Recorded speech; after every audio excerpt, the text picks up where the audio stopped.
Sir నమస్కారం sir. నమస్తే అండి. సార్ సినిమా ఇండస్ట్రీ ముఖ్యంగా తెలుగు సినిమా ఇండస్ట్రీ ఓటీటీల చేతుల్లోకి వెళ్ళిపోయింది. ఓటీటీలు తెలుగు సినిమా ఇండస్ట్రీని కంట్రోల్ చేస్తున్నాయన్న అభిప్రాయాలు చాలా మందిలో కలుగుతున్నాయి సార్. అంటే మామూలుగా కొన్ని సందర్భాల్లో మనం చూసాం ఓటీటీలు సినిమాలకి అల్టిమేటం జారీ చేస్తున్నాయి. ఈ టైంలోకి మీరు రిలీజ్ చేసేయాలి, ఆ టైంలోకి రిలీజ్ చేసేయాలి అని చెప్పేసి. అది అర్హత విరమల విషయంలో కూడా జరిగింది. వార్నింగ్ ఇచ్చిందని కూడా చెప్పుకున్నారు. మరి నిజంగా ఓటీటీలు కంట్రోల్ చేస్తున్నాయా ఇండస్ట్రీని? అసలు తెలుగు సినిమా ఇండస్ట్రీలో సినిమాల విషయంలో ఓటీటీల పాత్ర ఏంటి సార్? అంటే ఓటీటీ అనేది ఒక ప్లాట్‌ఫార్మ్. హ్మ్. ఒకప్పుడు థియేటర్‌లు శాసించినయి సినిమాని అన్నారు. ఓకే.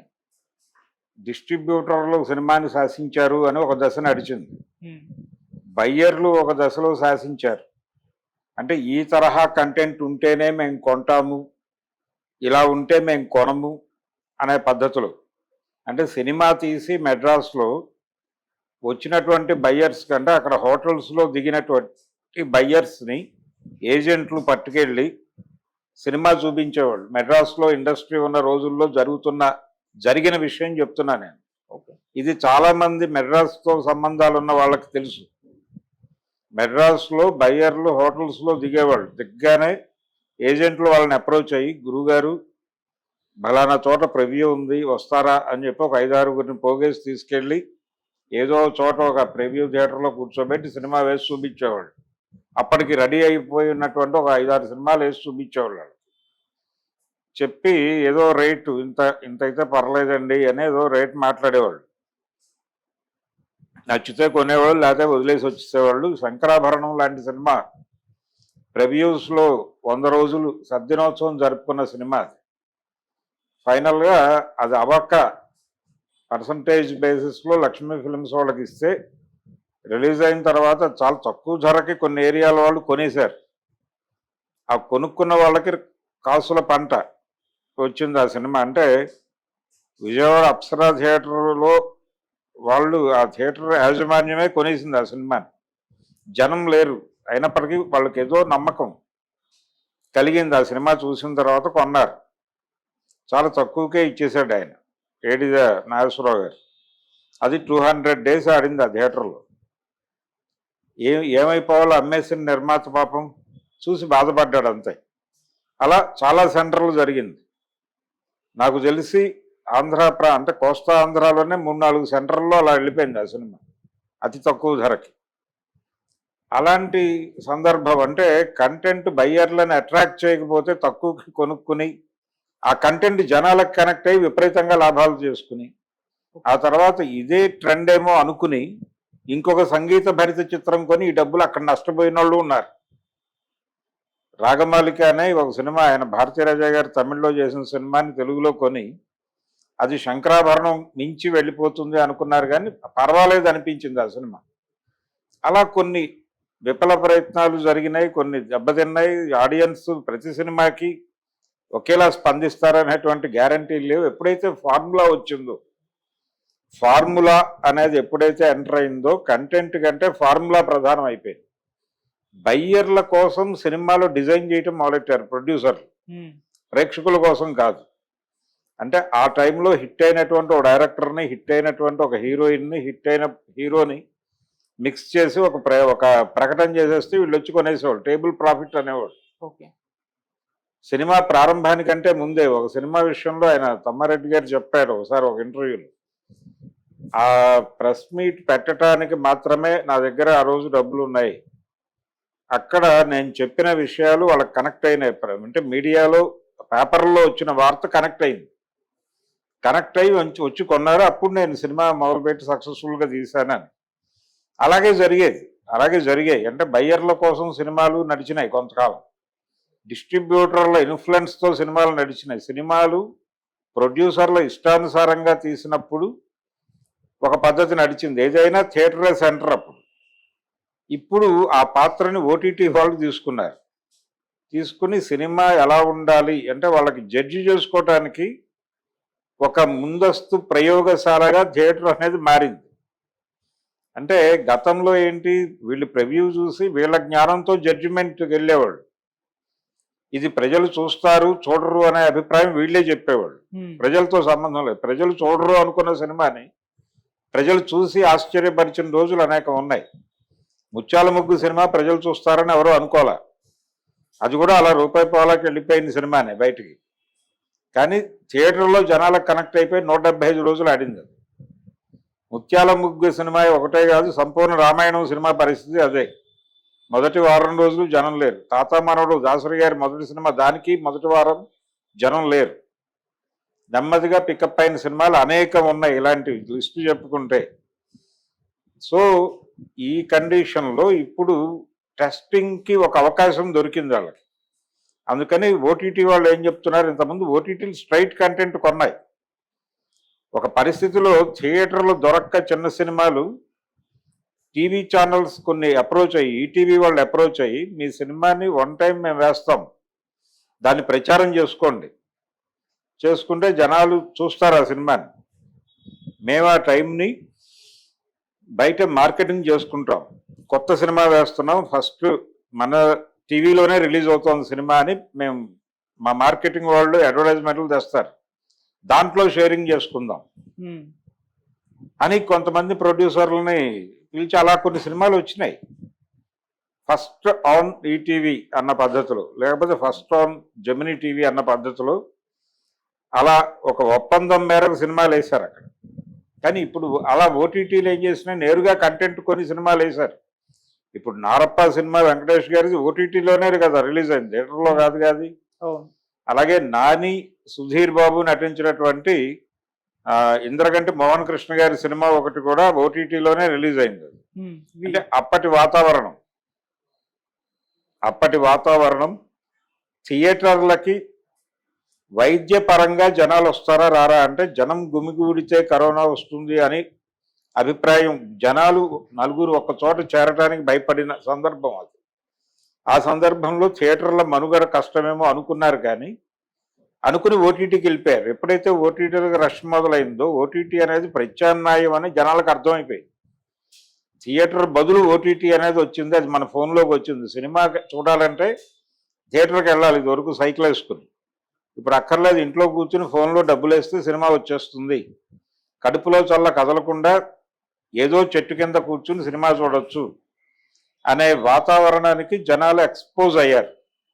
ఎక్స్పోజ్ అయిన తర్వాత థియేటర్కి వెళ్ళేవాడు తగ్గిపోతారు ఆటోమేటిక్గా. అంటే మొదటేమో ఆరోగ్యం ఆపింది, రెండోసారి ఈ వెసులుబాటు ఆపేసింది. ఈ వెసులుబాటు ఆపేసిన తర్వాత అది స్థిరపడిపోయిన తర్వాత ఇప్పుడు ఆడియన్స్ అంటే డబ్బులు తక్కువ ఖర్చు పెట్టేవాడు ఓటీటీలకు వెళ్తున్నాడు. ఇంతకుముందు సింగిల్ స్క్రీన్కి వెళ్ళేవాడు, మల్టీప్లెక్స్లు ప్రసాద్ ఐమాక్స్ ఉన్నా కానీ సింగిల్ స్క్రీన్కే వెళ్ళేవాళ్ళు జనాలు. అక్కడికి వెళ్ళే జనాలు అక్కడికి వెళ్ళేవాళ్ళు, డబ్బులు ఉన్నవాళ్ళు అక్కడికి వెళ్ళేవాళ్ళు, డబ్బులు లేనివాళ్ళు తక్కువ డబ్బులు సంపాదించుకునేవాళ్ళు సింగిల్ స్క్రీన్ని యాప్ చేసుకునేవాళ్ళు. ఇప్పుడు థియేటర్ అంటేనే మల్టీప్లెక్స్గా మారిపోతుంది. సింగిల్ స్క్రీన్ ఆడియన్స్ అందరూ ఓటీటీకి కూడా ప్రేక్షకులు కావాలి కదా, ఓటీటీలకి సింగిల్ స్క్రీన్ ఆడియన్స్ నెట్టేస్తున్నారు బలవంతంగా. సింగిల్ స్క్రీన్స్ క్లోజ్ అయిపోవడం వెనకాల ప్రోగ్రామ్ అది.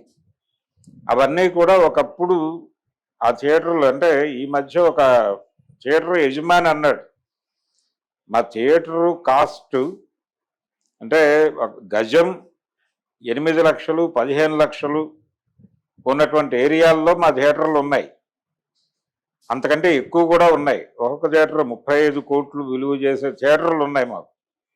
మేము వచ్చి ఇక్కడ 1 కోటి 2 కోట్లతో సినిమాలు తీసిన వాడి దగ్గర చేతులు కట్టుకుని, అయ్యా మీ సినిమా మా థియేటర్లో వేస్తారా అని అడుక్కోవాల్సిన పరిస్థితి ఏంటి మాకు, అది కనీసం కూర్చోమని కూడా అండు అని ఒక థియేటర్ యజమాని పర్సనల్గా నాతో అన్నమాట అది. ఓకే. సో సింగిల్ స్క్రీన్స్ అనేవి ఇది వైబుల్ కాదు, మూసేద్దాం అనే పరిస్థితికి వెళ్ళిపోయారు. వెళ్ళిపోయిన తర్వాత ఆడియన్స్ అనివార్యంగా ఇటు వెళ్ళిపోతారు, మల్టీప్లెక్స్కి వెళ్ళరు. మల్టీప్లెక్స్ అనేది ఒక లిట్మస్ టెస్ట్గా మారిపోయింది. అంటే సినిమా వేస్తున్నారు, జనాలు చూసి ఒపీనియన్ షేర్ చేసుకుంటున్నారు, ఈ ఒపీనియన్ చదువుతున్నారు అందరూ. మల్టీప్లెక్స్కి వెళ్ళని ఆడియన్స్ కూడా ఆ ఒపీనియన్ చదువుతున్నాడు ఏదో ప్లాట్ఫామ్ మీద, చదివి ఒక ఒపీనియన్ బిల్డ్ చేసుకుని ఆ సినిమా ఓటీటీలోకి వచ్చినప్పుడు చూస్తున్నారు.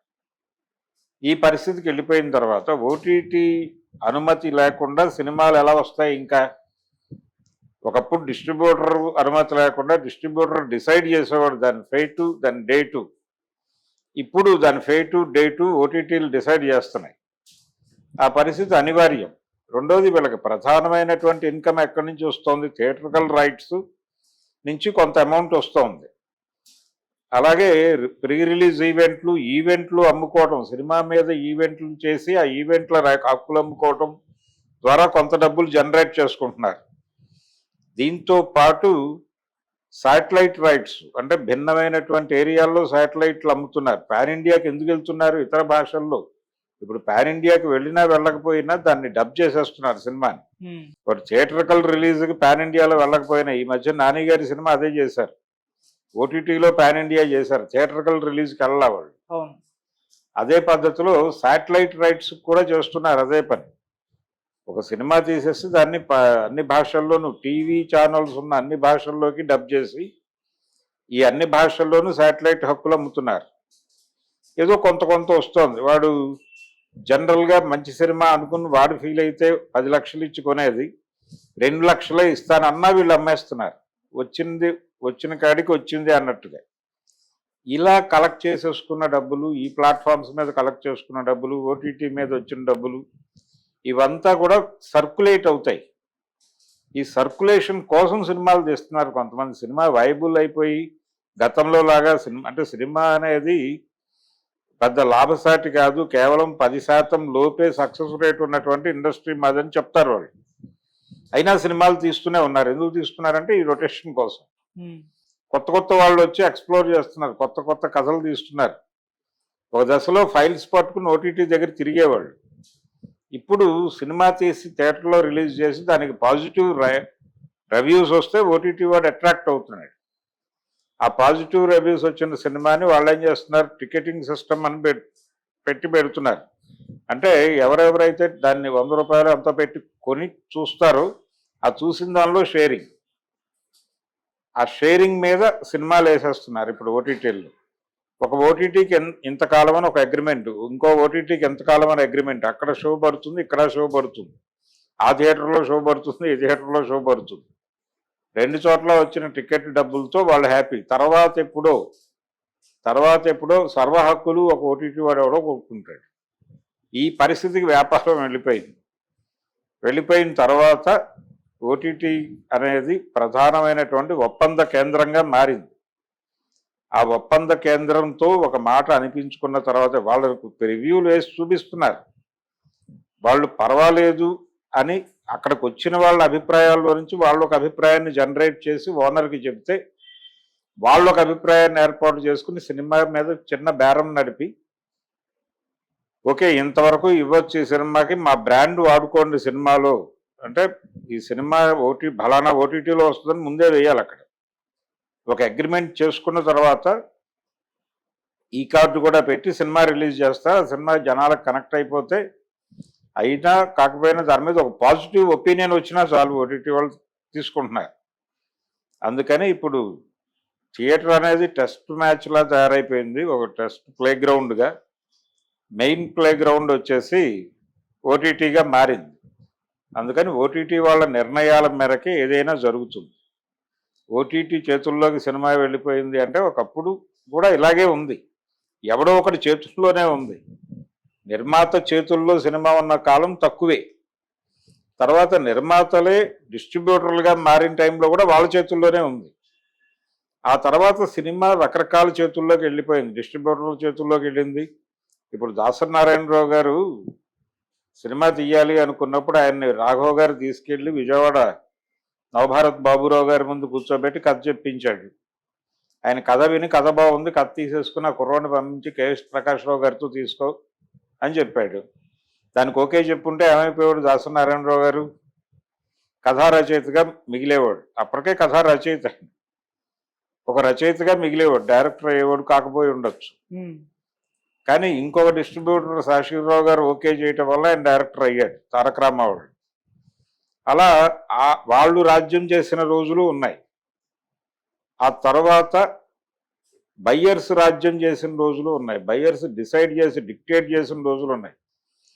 ఎవరో ప్రొడ్యూసర్ ఏదో బలానా హీరోతో సినిమా తీయాలనుకుంటున్నారంటే 4 బయ్యర్స్ ఓ చోట కూర్చుని ఎందుకు అతనితో పెద్దగా జనం చూడట్లేదు, మీరు అతను వదిలేసేయండి, ఇప్పుడు కొత్తగా బలానా హీరోని చూస్తున్నారు జనాలు, అతన్ని పెట్టి తీసేయండి, అతన్ని పెట్టండి, తక్కువ డబ్బుల్లో పని అయిపోతుంది, మీకు ఎక్కువ డబ్బులు వస్తాయి మేము కొంటాం కదా, మీరు అతనితో అనౌన్స్మెంట్ చేయండి, అడ్వాన్సులు ఇస్తాం అని హీరోలని బయ్యర్లు ప్రమోట్ చేసిన రోజులు కూడా ఉన్నాయి చిరంజీవి లాంటి వాళ్ళు.